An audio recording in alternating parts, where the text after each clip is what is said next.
All right, so today is the 16th of May, 2020. Yes. I don't want to say we made it, but we actually did. Thought it was kind of cliche. But did I feel like, I was going to make it? Yes. Did I feel like you was going to make it? Yes, quite certain I did. Um is anything certain in this life? No. No, not really. Other than God. And his word. That's it. So Lulu, what are you doing? We're not going all the way over there. That ain't happening. That ain't happening.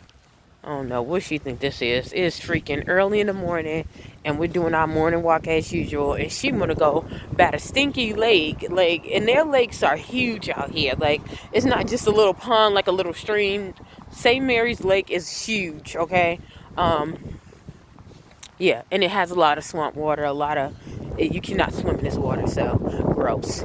Um, Anywho, I felt like I needed to make a video because I made a obligation. I made a declaration and a promise to make a video every week. So I'm going to do that. I was talking about a series dealing with narcissism and manipulative people, and I have been going through that a lot. And I do have a lot more to talk about during that for that topic. However, I'm not going to talk about that about toxic people because I really don't like the N word or manipulating people. What I want to talk about is defining character.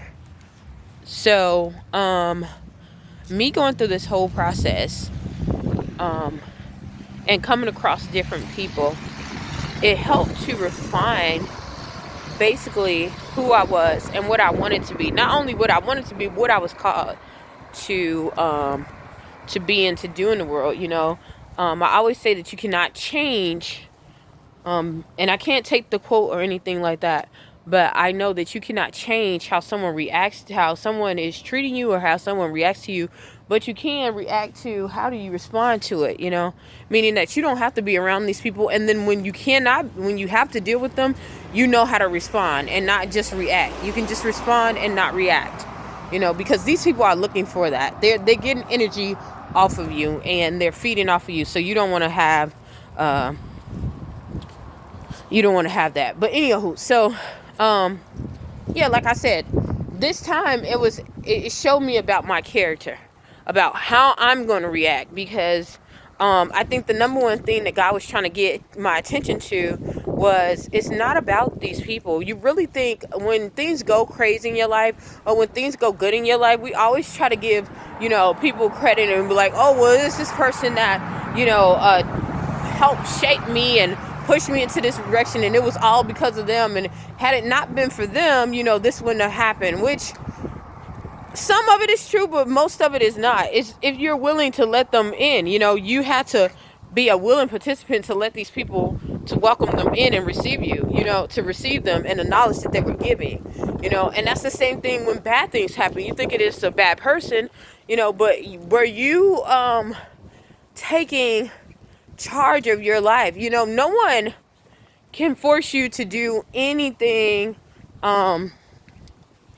if you are fully aware and sober and be of sober mind, and you're on top of your duties and on top of your things. People can't fool you when you're on top of your game. So that was the main thing that God had me to do. What are the things that you are lacking, that you are skipping on, the things that look like they're mundane and all day and everyday things? What are those things that you are forgetting about doing? Because those are the tasks that are really important. What about the day to day? People laugh when I say, the day to day tasks like brushing your teeth. Brushing your teeth every day, and how important it really is to brush your teeth every day. But we see, it might not look. You might be able to fool someone, by not brushing your teeth, and you might not fool someone. You might get away with not brushing it. Your breath might not stink the first day, or maybe even the second day. But that third day is definitely, it's going to have an odor. You're going to have film. The film is going to start showing up. You're going to have a lot, and if it keeps delaying, you're going to have a lot of tooth decay, gum decay, gum disease. You're going to have a lot of viruses and a lot of health issues, overall body health, if you do not take care of your teeth. And that's the same thing that you have to deal with in every aspect of your life, dealing as a whole person. If you want to be a leader, you have to learn how to diligently be a follower. Being very diligent and prudent over the small things. Take care of the small things first. After the small things, you can build up to something bigger, but don't just jump. A lot of people who think about the people who are like famous, and they get it overnight. When it's stripped from them, sometimes they go haywire, or they don't know how to attain it, or they get financial wealth. People who hit the lottery usually end up becoming broke within 5 years. Why? Because they haven't had the training on how to diligently handle money, how to handle the resources. So, sorry, you guys, it's somebody. Lulu. So that is the main. Just listen. Girl. Listen to mine up there. Sorry about that. So that is the main thing that I learned from that, and I wanted to talk about that. When I became diligent over my health, it just didn't happen overnight. I went to the gym like every day. When I was really sad, that was my outlet. Walking really is my outlet, and running is really my outlet for long distances. Like, I can really think. Sometimes I'll run in a circle if I can't get out. Just imagine that I'm going down around a treadmill or whatever, around a lap. Yeah, so that's how I keep myself, focused. But I was doing that every day. I wanted to lose weight. Yes, I wanted to be healthy. But when I became healthier, I didn't even notice the full impact until other people who hadn't seen me in a minute saw the difference,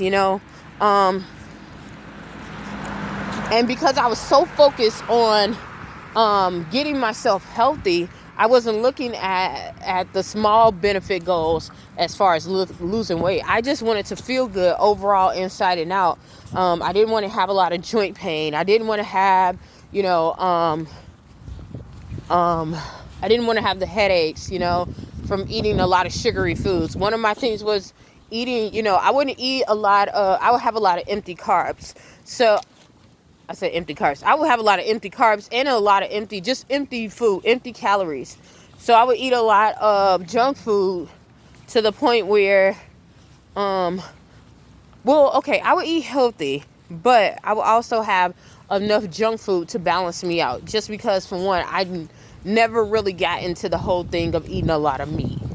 I'm really not a super meat eater.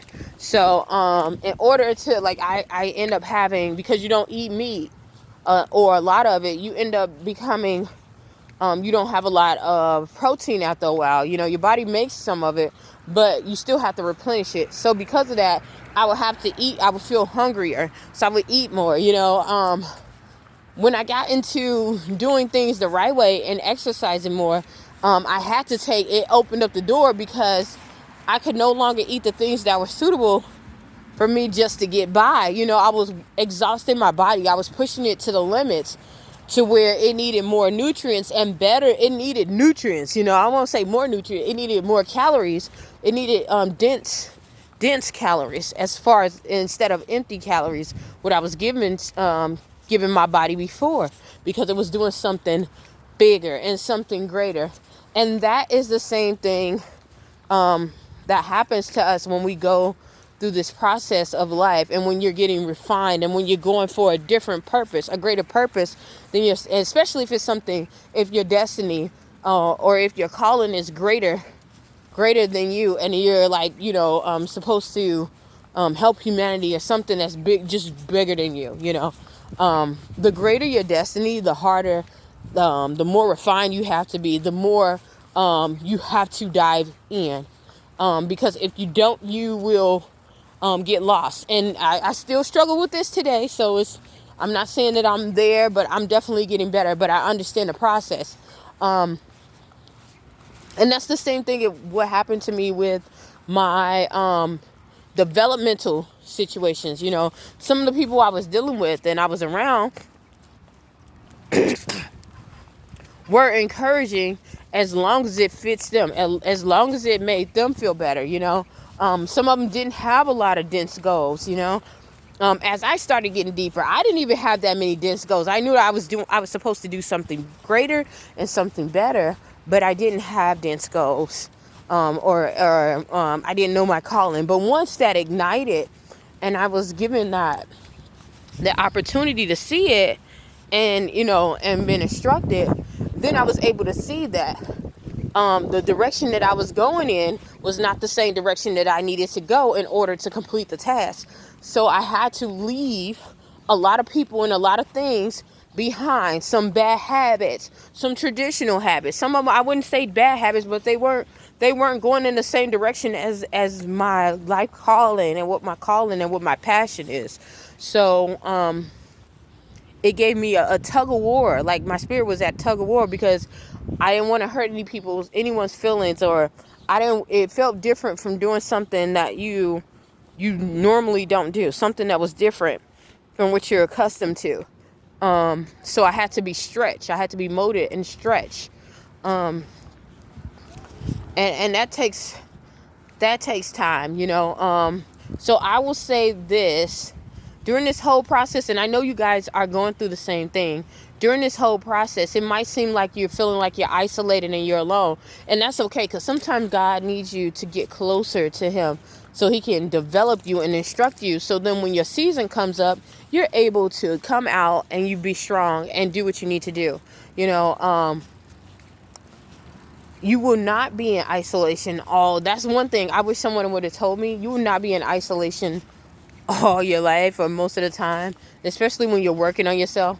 But when you do meet people and you really you work on yourself, and you do stay in the right headspace, and you stay in that time during the isolation, and you do what you're supposed to do, when you come out of it, you'll be able to withstand, because you've already had the test of time to work on you. Oh, she's looking at my car like, we just went past the car, so where we going? We just walking a little. So when you have this time to be in isolation, and to be one with yourself, and to communicate with God, and to hear him, and to know more about yourself, some of your likes, your dislikes, the things that you want to work out on yourself, the things that you love about yourself. You start tapping in, and you start seeing things that you never knew about yourself. Some of the habits that were placed on you, some of the projections that were placed on you. That was my biggest thing. Some of the things I thought that I could never do were actually projections that were placed on me before I even knew what it was or what was going on. It was just projections. And had I not had that time, of isolation, or that time, that quiet time, with myself, and finding out who and what I was, I would have dropped the ball, or tried to retract, and turn back to my old ways, and try to, feel comfortable. I'm not going to say that it felt good, because it definitely did not. Actually, it was most uncomfortable. And it was not friendly. Some of it was like I cried myself to sleep. Oh, shoot. Sorry, you guys. Got to get some poop up. So, sorry, I'm walking my dog. So, yes, real life out here. I'm dealing with real life. But, yeah, some of them, sometimes I cried. Sometimes, especially when you're ostracized by people that you think really have your best interests at heart. They really care about you, and they really, you think that they really have your back. When in reality, some of those people, you're going to start seeing that some of those people, Lulu, sit down. Lulu, sit down. Sit down. You're going to see some of those people, when you understand yourself and you grow as a person, you're going to start seeing that they're really lost too. And that growth doesn't necessarily, growth doesn't necessarily come with age. It definitely doesn't. But you don't have to. You can make it happen for yourself, but it does not necessarily go grow, go with your with age. Okay. Everyone who's older is not wiser. That's a child's view if you really think of that. Because like I said, people don't develop themselves. So um yeah, all this time during all these obstacles, I was being taught. And if you're going through the same thing, just understand. It might seem crazy, it might seem weird. You're going across people who are more spiritually inclined than you, physically inclined. They have education backings behind you. They have power over you as far as being rulership, like a job or going to school. I have a couple of people who were not so friendly that had rulership over me, meaning they had the power to crush my educational goals just off the basis of them not liking me. And they already told me, they've done that to other people, um, but um, during this time, I literally had to be trained. Like, it showed me going through the obstacles, going through the tests, going through the trials, showed me how to maneuver, how to go through trying times. And I promise you, it got me so much stronger that when opposition has been coming my way now, I'm able to move around it. I know that I can overcome it because I went through it. So if you guys are watching this, I'm sure, like I said, nothing happens on an accident. I'm sure you're going through the same thing. Um, what I will tell you is this: don't stop. God says a wayward man or a double-minded man gets nothing from God. You can't start something and turn back around and not do it and expect you to have the same outcome as you finishing it. It makes no sense. That's the form of insanity. That's the equation of insanity. Oh, I finally saw who the guy was. They used to park next to me. Okay. Maybe that's the reason God showed me. Okay. But yeah, just keep going. Just keep going. No matter what it looks like, no matter how things look like they're gonna get tough, they're gonna get better. They're gonna get better, and you learn so much. You might mess up. You might mess up, but chances are, you probably won't. Chances are you probably won't, and if you do, you can get back up and turn around, and who's to say that you're not paving the way? See, this is why you can't turn around, because sometimes, well, all the time, God places things in certain people, and a lot of things are going now where people are anchors or pioneers. I already knew since my whole life that I had a pioneering spirit. I've always been that kind of voyager, kind of venturer person. A lot of people think that I'm kind of scholarly because I like seclusion. But I also like outness and finding things. I always have to know the why. So definitely not in no means, shape, or form. And I like to get dirty. So go. Go, Lulu. No, go. Go. This girl's crazy. So I like to get out. I like to do things. I like to discover things and see how I can reinvent myself, because nothing is new under the sun. But how can you reinvent yourself to make yourself a better you and to be productive, and to help others? I've always been like that my whole entire life, and God uses what we have in order to make something good or make something new. He refines and he purifies things, in us for our good. I would say during this time when I was going through this whole refinement, because it really is a refinement process, it was like almost the same thing, but kind of not the same thing. Like, I was familiar with it. I knew my strength, but at the time it was a weakness, but I had to use it in like, I had to use my talents and my gifts in a different way, in a higher dimension. I would say. I would say that. Yeah. So, yeah. What, Lulu? Girl. People are really creepy. Like he won't get these Holy Ghost hands on 'em. So, um, yeah, I know it's 20 minutes already. I just wanted to talk about that, you know. I didn't want to have too much negativity. Oh, his kumquat ass going in the damn door. Girl, people are something else. Just looking like a creep. Like, just go in the door. Don't nobody care about going in that dusty building. People are something else. I was like, he was just looking like he was following, like going in the whole circle. Girl, people are so, man, somebody needs to get Tom. Somebody get Tom. Like, okay, anywho, so I'm not gonna get discouraged about that because this is not what this video is about. Um, yeah, don't get discouraged about everything that I went through was a blessing in disguise. It was a lesson or a blessing, and it was training me. It was training me up, you know. Um, I talked about how I know Lulu. I know you see him. I talked about in one of my videos how I got attacked, you know, spiritually, not just physically, spiritually, but during that process, I promise you, like I asked God to take it away. You know, I just tried to do so much, you know, ask other people to step in involved and pray with me, but God made it to where I literally had to just go through it.